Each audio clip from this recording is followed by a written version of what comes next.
Halo, selamat pagi. Kembali lagi bersama dengan saya Firzaul Jaya Putra di mata kuliah Statistika Bisnis 1. Hari ini kita akan mencoba membahas mengenai aplikatif riset dari Statistika Bisnis 1 atau Statistika Deskriptif yang telah kita pelajari selama 1 semester kemarin. Mungkin lebih tepatnya, saya akan mencoba untuk menginterpretasikan beberapa kasus-kasus yang sudah ada melalui artikel-artikel jurnal yang sudah terpublish untuk bisa dibahas menjadi gambaran bagaimana Anda nantinya kalau misalkan ingin menulis tulisan mengenai statistika deskriptif. Jadi penggunaan alat analisis datanya menggunakan statistika deskriptif berdasarkan kasus yang berbeda di dalam skripsi Anda nantinya akan seperti apa. Oke, sebelum itu kemarin saya agak lupa beberapa hal ketika kita praktek SPSS ya. Ada satu histogram yang saya lupa munculkan. Saya akan coba membahasnya sedikit saja untuk hal itu sebelum kita masuk ke dalam artikel. Oke, langsung saja. Oke, seperti yang kita tahu kemarin ada data dari pendapatan toko penjualan VCD atau DVD film di Kota Denpasar, Bali gitu ya, yang kemarin kita bahas. Cuman saya lupa untuk menjelaskan bagaimana mencari atau memunculkan histogram dari kasus ini. Oke, kita kembali lagi dari cara yang kemarin ya. Yang pertama di sini ada menu analyze di atas. Kita klik analyze, lalu klik descriptive statistic, klik frequencies di sini. Lalu kita misalkan di sini muncul pertama seperti ini, pendapatannya kita pindahkan kita klik dulu, lalu kita pindahkan ke kanan dengan cara mengklik ini. Lalu kita klik statistik, kita centang kuartil, persentilnya berapa persen yang harus diminta. Lalu dispersinya standar deviasi semuanya kita centang, distribusinya juga kita centang, sentra tendensinya juga kita centang semua kecuali sum. Lalu setelah itu klik continue. Nah, lalu di pilihan chart ini Anda klik di sini chart. Nah, klik histogram, lalu klik show normal curve on histogram. Lalu klik continue. Setelah itu klik OK. Nah, nanti datanya akan muncul. Sebenarnya data yang ini hampir sama dengan pertemuan kita minggu lalu, cuman yang tidak muncul adalah data histogram ini. Nah, dari data histogram ini diketahui bahwa yang melengkung ini adalah normal curve atau kurva yang normal. Nah, kita tahu dari sini kecenderungan dari histogram ini lebih mendekati pada data atau kurva yang normal. Berarti artinya dia masih normal. Dia tidak menceng ke kanan ataupun menceng ke kiri, gitu ya. Seperti yang kita bahas sebelumnya. Nah, setelah ini kita akan masuk ke artikel dari aplikasi mengenai SPSS ini. Oke. Nah, ini adalah artikel mengenai studi deskriptif mengenai frekuensi penonton televisi dan main game elektronik pada anak di Semarang. Kasus ini sebenarnya kasus dari psikologi sebenarnya. Cuman saya ingin mencoba untuk mengajak Anda menggunakan SPSS ke dalam bidang sosial yang lebih mudah dahulu, yaitu dari sisi psikologi. Nah, lalu di pertemuan selanjutnya saya akan mengajak Anda untuk membahas mengenai pembahasan langsung kepada sisi bisnis. Jadi bagaimana dari sisi bisnis, gitu ya. Nah, kita ke sini dulu. Artikel ini ditulis oleh Diniratif Desiningrum dan juga Unika Prihatsanti di Jurnal Psikologi Pitutur tahun 2011. Jadi dia rilisnya di volume 1 nomor 2 Juli 2011. Lalu di abstraknya sebenarnya kita skip aja sebenarnya. Lalu kita cari, Anda boleh baca secara keseluruhan, cuman karena ini waktunya sangat cukup terbatas, saya akan men-skip beberapa pembahasan langsung kepada apa sih yang akan dibuat riset dari artikel ini gitu ya. karena kita temanya statistik gitu. Nah, tujuan penelitian dari artikel ini itu adalah untuk mengetahui frekuensi menonton televisi dan bermain game elektronik pada anak di Semarang. Nah, mereka ingin tahu seberapa banyak sih frekuensi menonton televisi dan bermain game elektronik di Kota Semarang. Tentunya pada subjek anak-anak gitu ya. Nah, metode penelitiannya adalah populasi penelitian ini adalah anak-anak dalam keluarga yang tersebar di Kota Semarang dengan pertimbangan untuk mengontrol homogenitas subjek atas pengaruh lingkungan biografis. Jumlah subjek dihitung dengan proporsi atau pendekatan statistik yang tepat sesuai dengan kaidah-kaidah yang berlaku. Nah, ini kalau di dalam statistik deskriptif kita bisa mengambil sampel dari populasi yang cukup banyak. Anak-anak di Semarang kan cukup banyak sebenarnya.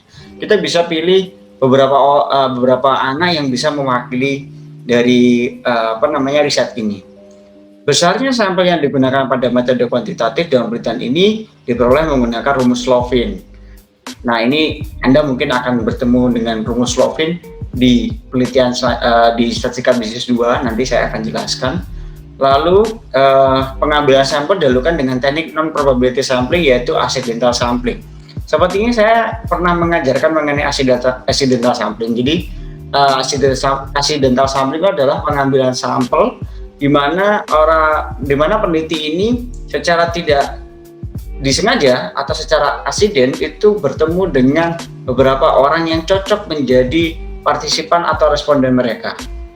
Nah, ini ditemukan ketika biasanya kita tidak tahu secara langsung siapa saja anak-anak atau jumlah anak-anak data secara real, siapa saja anak-anaknya, rumahnya di mana, dan sebagaimana karakteristiknya, maka kita pergunakan cara accidental sampling. Lalu di sini metode pengumpulan datanya ada interview dan juga angket atau kuesioner yang bisa kita lakukan. Lalu hasil penelitiannya diolah dengan pendekatan analisis teoretik deskriptif. Nah, ini fungsi dari Statistika B1 untuk memberikan pemahaman mengenai syarat dari analisis teoretik deskriptif yang menekankan analisisnya pada pada data-data numerical yang diolah dengan metode statistik dan seterusnya. Lalu kita menggunakan SPSS. Oh ya, saya lupa kemarin ya, SPSS itu merupakan singkatan dari Statistical Package for Social Science, kayak gitu ya. Sebenarnya versinya macam-macam, ada versi 17, 18 sampai yang terakhir ini 22. Anda boleh pergunakan versi berapapun karena sebenarnya sama saja. Lalu dari hasil penelitiannya ini, data frekuensi menonton acara televisi dan bermain game elektronik itu didapatkan. Subjeknya didapatkan 100 anak yang tersebar di Kota Semarang. Angket diberikan dalam bentuk tabel untuk menjaring beberapa jam anak menonton acara televisi dan bermain game elektronik. Apa saja acara televisi yang ditonton anak-anak dari Semarang dan apa saja jenis game elektronik yang dimainkan anak-anak. Untuk anak kelas 1 sampai 3 SD, angket dipandu untuk ditulis oleh penulis, dan untuk anak kelas 4 sampai 6 SD, mereka mengisi sendiri angket tersebut. Sebenarnya kalau kita kembali ke latar belakang, kenapa kok mereka ingin meriset ini? Karena di tahun 2011, kecenderungan anak kecil atau mungkin anak yang masih sekolah dasar untuk terlalu sering menonton televisi dan juga terlalu sering bermain game itu menjadi prihatin cukup besar di dalam sisi psikologi dan juga sosiologi dari anak-anak sebagai penerus bangsa. Itu sebenarnya konsepnya dia. Nah, dia ingin tahu seberapa besar kecenderungan mereka untuk bisa menonton per jamnya. Nah, bagaimana melihatnya? Kita menggunakan tingkat rata-rata dari setiap anak, dari seluruh jumlah anak tersebut. Nah, rata-rata tersebut nanti bisa dibuat suatu kesimpulan yang mana menunjukkan bahwa ternyata rata-rata ini bisa mewakili kalau anak-anak itu rata-rata secara keseluruhan menontonnya sekian jam. Jika terlalu besar menonton sekian jam, maka itu juga berdampak negatif untuk anak tersebut. Tergantung juga dari pola asuh dari orang tua, yang mana kalau dia menonton televisi tentunya harus ada panduan-panduan tertentu. Misalkan dia itu ada yang untuk remaja, ada yang bimbingan orang tua, ada yang dewasa. Nah, untuk yang acara-acara dewasa mungkin lebih dikurangi atau justru dilarang sama sekali. Lalu kalau misalkan bimbingan orang tua tetap harus memberikan edukatif agar supaya anak tersebut menonton acara itu tidak memiliki salah persepsi atau miscommunication mengenai acara tersebut kayak gitu ya. Itu karakter-karakter yang sebenarnya konsep yang sebenarnya disampaikan oleh artikel ini. Oke, kita lanjut. Nah, berdasarkan hasil dari analisis data lalu diinterpretasikan, yang pertama ditemukan adalah sebaran data menonton televisi. Nah, yang paling penting di sini itu adalah sisi rata-ratanya, mean-nya. Nah, di sana ketika angka ini disebarkan, diberikan suatu angka untuk memilih seberapa besar atau seberapa lama masing-masing masing-masing responden atau partisipan ini menonton televisi. Habis itu dibuat rata-ratanya. Ternyata rata-ratanya itu adalah 4 jam ini ya. 4 jam lebih mereka menonton televisi. Lalu kalau kita lihat dari sisi histogramnya cukup normal, jadi dia masih tidak menceng kemana-mana, masih normal. Lalu untuk sebaran data bermain game elektronik itu secara rata-ratanya adalah 0,7. Ini titik 7645 itu adalah ada 0 di depannya, cuman kalau di SPSS tidak dimunculkan. Jadi kita bacanya 0,76 jam gitu ya. Kalau kita anggap saja hampir 1 jam, hampir menuju 1 jam atau 34 jam gitu ya. Dia menontonnya 45 menit lebih gitulah intinya. Lalu kita lihat di sini ternyata grafik frekuensi bermain game elektronik pada anak di Semarang ini cenderung menceng ke kanan. Karena mungkin dari sisi kurtosisnya dia lebih cenderung menceng ke kanan, lebih banyak yang ke kanan gitu. Lalu kalau untuk yang ini sebenarnya kita tidak begitu banyak untuk interpretasi, hanya saja kita melihat datanya kecenderungan normal apa tidak gitu. Kalau misalkan tidak normal, maka data-data tertentu harus kita hapuskan. Nah, penghapusan data-data tersebut itu biasanya kalau datanya terlalu ekstrim. Misalkan kalau data ekstrim itu ini kan sangat kecenderungan tinggi sekali. Nah, ini harus dipertanyakan. Jangan-jangan bermain gamenya ini tidak sesuai dengan keseluruhan. Misalkan contohnya dari 100 anak yang bermain game tersebut, itu ada yang anak menggunakan game itu hampir sekitar 10 jam per harinya. Tapi itu hanya sekitar 10 orang gitu ya. Ada 8 sampai 10 orang itu 10 jam untuk memainkan game dalam satu harinya. Tapi yang 90 lainnya itu ya rata-rata 1 sampai 4 jam dalam satu hari. Maka perbedaan kecenderungan tersebut itu bisa membuat datanya ekstrim. Nah, kalau data ekstrim ini, maka yang 10 tadi, yang 10 jam ini harus kita pisahkan menjadi klaster baru yang mana tidak bercampur dengan ini. Atau boleh kita campur, asalkan dengan catatan kita tambah lagi respondennya supaya datanya itu semakin landai. Ya kan, di sini kurva histogramnya itu semakin landai. Kenapa? Karena kalau tidak kecenderungan landai, ada timbul pertanyaan, jangan-jangan apakah penyebaran dari kuesionernya ini tidak merata, hanya beberapa anak tertentu saja, padahal anak di Kota Semarang itu sebenarnya cukup banyak dan seterusnya. Jadi solusinya adalah memperbanyak lagi respondennya. Misalkan di sini 100, oke, tambah lagi jadi 200, tambah lagi jadi 300 sampai histogramnya ini normal. Supaya data ini benar-benar bisa representatif seperti itu ya, kalau secara kaidah statistik. Lalu sebaran data menonton televisi dan bermain game elektronik ini di-combine ya antara keduanya. Ternyata sama aja, sama seperti 4,1 tadi ya, 4,1 jam ditambah dengan 0,7 sekian tadi. Hasilnya adalah rata-rata mereka nonton televisi dan main game elektronik adalah 4,8 jam setiap harinya gitu ya. Nah, ini histogramnya setelah digabungkan ternyata cukup normal. Dia tidak menceng ke kanan ke kiri, cukup normal sebenarnya. Lalu kita lihat secara diskusi. Nah, secara diskusi ini ketika Anda nantinya menjalankan skripsi, yang paling penting itu adalah ketika diskusi Anda harus bisa membaca apa sebenarnya yang terjadi di dalam kenyataannya atau realita yang Anda riset berdasarkan data yang sudah Anda dapatkan. Nah, ini mungkin hanya beberapa kalimat pembuka gitu ya. Anak merupakan buah hati dalam keluarga. Setiap orang tua tentunya menginginkan anaknya menjadi anak-anak dan seterusnya. Ini adalah beberapa penjelasan yang memang terkait dengan latar belakang yang akan diambil. Lalu anak dihujani oleh berbagai informasi secara audiovisual melalui berbagai media massa, termasuk diantaranya adalah televisi dan game dan seterusnya gitu ya. Lalu nah ini adalah interpretasi utama dari hasil data statistiknya tadi, hasil analisisnya.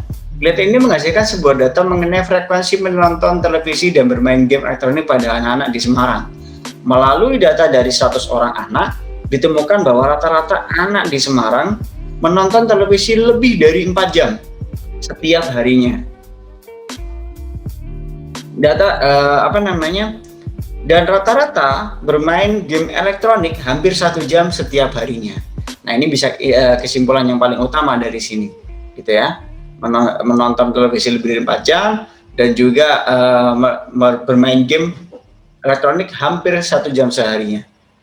Data perjumlahan frekuensi penonton televisi dan bermain game pada anak-anak di Semarang menunjukkan rata-rata hampir 5 jam. Jadi kalau misalkan kedua data ini digabungkan, maka rata-ratanya mereka hampir sampai 5 jam untuk menghabiskan waktu menonton televisi dan bermain game. Ini riset pada tahun 2011 yang mana mungkin anak-anak di saat itu ya teknologi handphone ada tapi tidak secanggih sekarang, apalagi sekarang. Wah, kalau sekarang mungkin lebih lama lagi anak-anak, apalagi di kondisi pandemik, dan mereka diberikan handphone untuk bisa sekolah secara online. Tidak ada mungkin saja tidak ada pengawasan mengenai apa yang mereka buka di dalam internet tersebut atau mungkin handphone tersebut, kayak gitu ya. Lalu kalau ini ada beberapa case selanjutnya, mungkin Anda bisa baca lagi. Lalu fakta ini sangat memprihatinkan karena berdasarkan hasil penelitian mengenai literasi media di Jakarta, konsumsi sehat televisi dan media visual elektronik untuk anak adalah maksimal 2 jam setiap harinya. Anak-anak ini maksudnya dari usia SD, kelas 1 SD sampai kepada 6 SD gitu ya. Di usia-usia ini itu maksimal sebenarnya 2 jam. Lebih dari itu seharusnya dia lebih banyak bermain atau mungkin belajar gitu ya. Seperti itu. Lalu sayangnya riset ini tidak menunjukkan satu hasil, yaitu apa game yang sebenarnya paling sering dipergunakan oleh anak-anak di tahun 2011 ini di Semarang. Tapi kalau untuk acara apa yang mereka tonton, di sini dijelaskan, misalkan ada ada acara kartun pagi, sore, dan malam, kuis reality show, opera Panjava, salah satu acara di televisi, Indonesia Mencari Bakat, sinetron, dan film malam, di mana acara tersebut sangat diperlukan pendampingan dari orang tua. Nah, ini mungkin implikasi yang bisa dijelaskan dari riset ini. Nah, kesimpulan yang lainnya hampir sama saja. Kita elaborasikan dengan tingkat pembahasan di dalam tinjauan pustaka Anda atau beberapa pembahasan di tinjauan pustaka Anda nantinya kalau dalam skripsi. Ini juga kombinasikan dengan latar belakang riset Anda sebenarnya arahnya kemana. Kalau ini arahnya ke psikologi, berarti arahnya ke psikologi. Kebetulan karena kita ini arahnya bisnis, tentunya kita harus larikan kepada ranah bisnis. Nah, mungkin sekian apa yang bisa saya sampaikan mengenai materi kita hari ini, mengenai pembahasan artikel gitu ya. Saya harap apa yang kita pelajari hari ini bisa bermanfaat buat Anda, tentunya untuk membuka wawasan Anda tentang bagaimana riset mengenai statistika deskriptif jika nantinya bentuknya dibentuk seperti artikel ini. Kalau untuk skripsi mungkin beda-beda, saya tidak bisa mengajarinya secara lebih panjang karena itu merupakan kebijakan dari dosen pembimbing Anda. Nanti Anda harus berkomunikasi lah dengan mereka supaya Anda bisa tahu arah dari riset Anda kemana. insya Allah mungkin ini akan bisa menjadi salah satu tabungan Anda dalam nanti menghadapi dosen pembimbing. Salah satunya boleh menggunakan statistika deskriptif. Oke, sekian. Terima kasih atas partisipasinya. Semoga apa yang kita pelajari hari ini bermanfaat. Selamat pagi. Wassalamualaikum warahmatullahi wabarakatuh.